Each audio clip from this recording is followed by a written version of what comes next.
Well, Douglas Murray has written a piece on the Spectator website today, which I thought was really interesting. And Douglas joins me now. He's associate editor of the Spectator and author of The Madness of Crowds. Douglas, very good evening. Good evening. Good to be with you, Ian.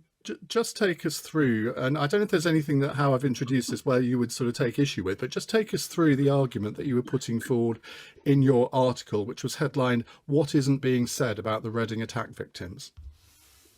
Yeah, no, I agree with everything you said in the introduction. I think it's very important to stress that sort of bare bones, as it were, that when people say, why aren't you talking about this? There are sometimes reporting restrictions, there are legal restrictions often.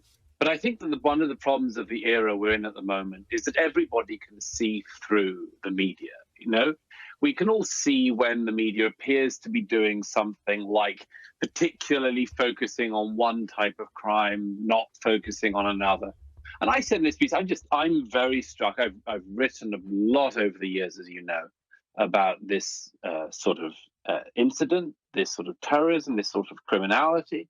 And I know when people are fearful about speculating, and I know when they absolutely don't care about speculating. I know, and I say in the piece, that if this had been an incident on Saturday night where 3 men, let alone 3 gay men, had been killed by somebody, say, wearing a Make America Great Again hat, we would have had days by now of speculation about motives, speculation about who was adjacent to the person who did it, who might have provided the mood music that might have caused such a thing.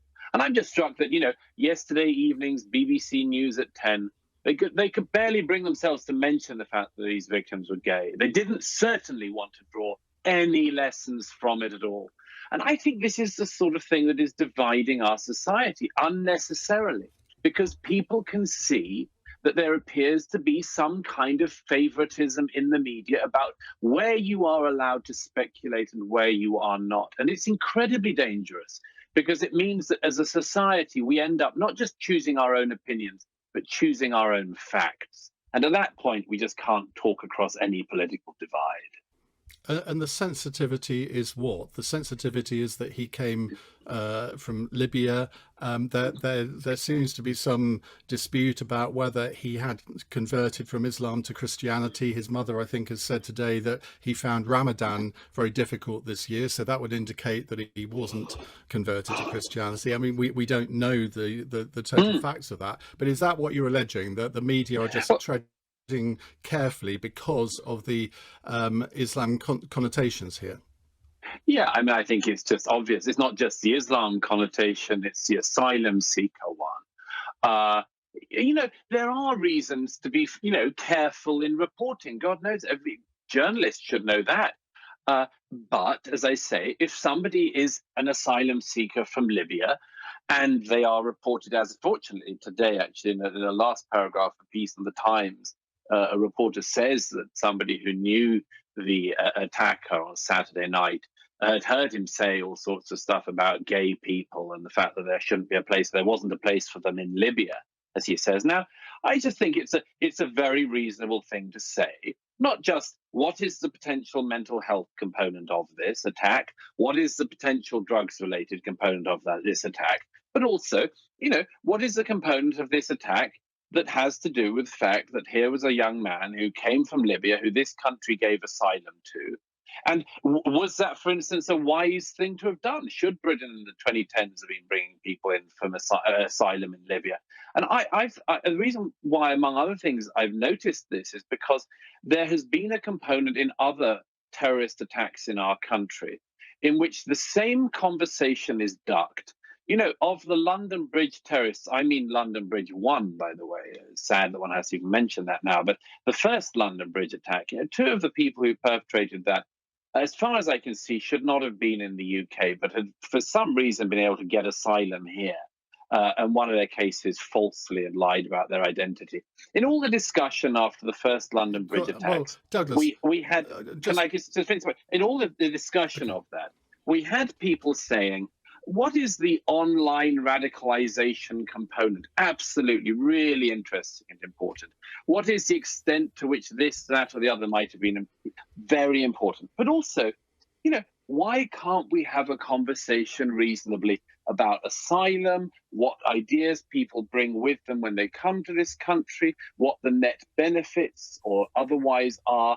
And I just think it's very strange that as a country we still feel that we're not mature enough to have that conversation.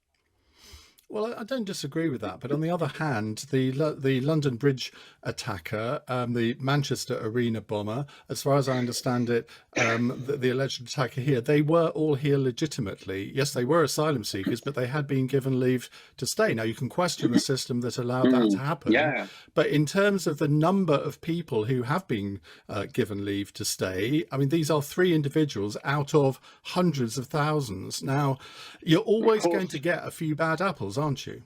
Sure, absolutely. And it's a very important point to make, and I've made it many times myself. The question, though, is what is it about this particular part of the issue that remains so incredibly sensitive that large proportions of the media are happy to basically duck the whole question? I reiterate, actually, of the London Bridge attackers of the first one of them had gained asylum in the 90s from Pakistan. There's a legitimate question as to why this country was giving asylum in the 90s from Pakistan. And another was here claiming to be from one country and actually was from another, was found out and actually just changed his name and his passport whilst here. And then you have exactly the Manchester Arena attacker. His parents were involved with the Libyan Islamic fighting group that became Al-Qaeda. They fell out with Colonel Gaddafi, so this country gave his parents asylum. Was that a great idea? In my view, no. Is that a conversation we've progressed with any more in recent years? No, not at all. And so, as I say, we would know exactly the drill to have in this conversation if the attacker on Saturday night had been, as it could have been, some far-right extremist like the Brick Lane bomber who hated gays for white nationalist sort of weirdo reasons of that kind. But the fact that we are exercised in having one type of discussion, and even after all these years, just lack the, as it were, muscle as a society to have the discussion we might need to have on this one, strikes me as being a very unhealthy thing. What surprises me is that the gay press has been so muted about this. Obviously, they've covered it, but I just looked on the Pink News website, and their main story is about a drag queen rather than the fallout from 3 men being brutally murdered in this way. Well, that's because what remains of the gay press is a sort of, a real bit of just legacy left over. They don't know what to do. They are basically no more than campaigning entities, masked with the pretense that they are news sites. They've run 40-something stories about J.K. Rowling in recent days at Pink News, and they can't bring themselves to have a meaningful debate about 3 gay men being stabbed to death in the centre of Reading on Saturday night. And that's because, to some extent, they have this same thing I'm trying to describe in my piece at The Spectator. I know it very well. We all know it. Everyone who works in the media knows it. There are discussions that are really easy to have. Again, a fanatical Donald Trump supporter assaulting gay men, we'd really know how to have that discussion. Libyan asylum seeker stabbing 3 gay men in a park, don't know how to have it still. And the gay press is worse than this, not just because they're basically not news reporting anymore, they're just campaigning. I should say, you say that as a gay man yourself. Yeah, of course. I mean, I'm embarrassed by these news entities. I'm embarrassed by these campaigners who now, by the way, also attack gay people in their pages if they're wrong about trans, as they see it. So I mean, these have become highly sectarian and divisive sources of information. But if you see what Pink News, for instance, did in its reporting of this, it said these were proud gay men who had attended Reading Pride, as if that sort of made them even nicer and better. And also, one of them was said to have been a big supporter of Black Lives Matter. And you think, that's not the point. What if these men had not been gay? Or what if they'd been gay and just kept themselves to themselves? There's some kind of attempt to sort of say it was even worse. And one of the things I mind about this, as you say, speaking of somebody who's gay myself, is this is itself incredibly divisive in our society. To section people off like this, to say there are sort of worse victims than others, or better victims than others, better perpetrators than others. It's highly divisive. And I think that as a society, again, it's a sign of ill health in the society. We should be able to trust ourselves to recognize and identify problems wherever they come from, to recognize unpleasantness, extremism, and everything, wherever they come from, but not to skirt around and have our own favorite victims and our own favorite perpetrators. Because as it is, when that happens, not only does it divide us more as a society, but as I said at the outset, it makes it essentially impossible not just to identify problems, but to speak across divides. Okay. And at this moment in history, that's what's needed most. We will make America great again.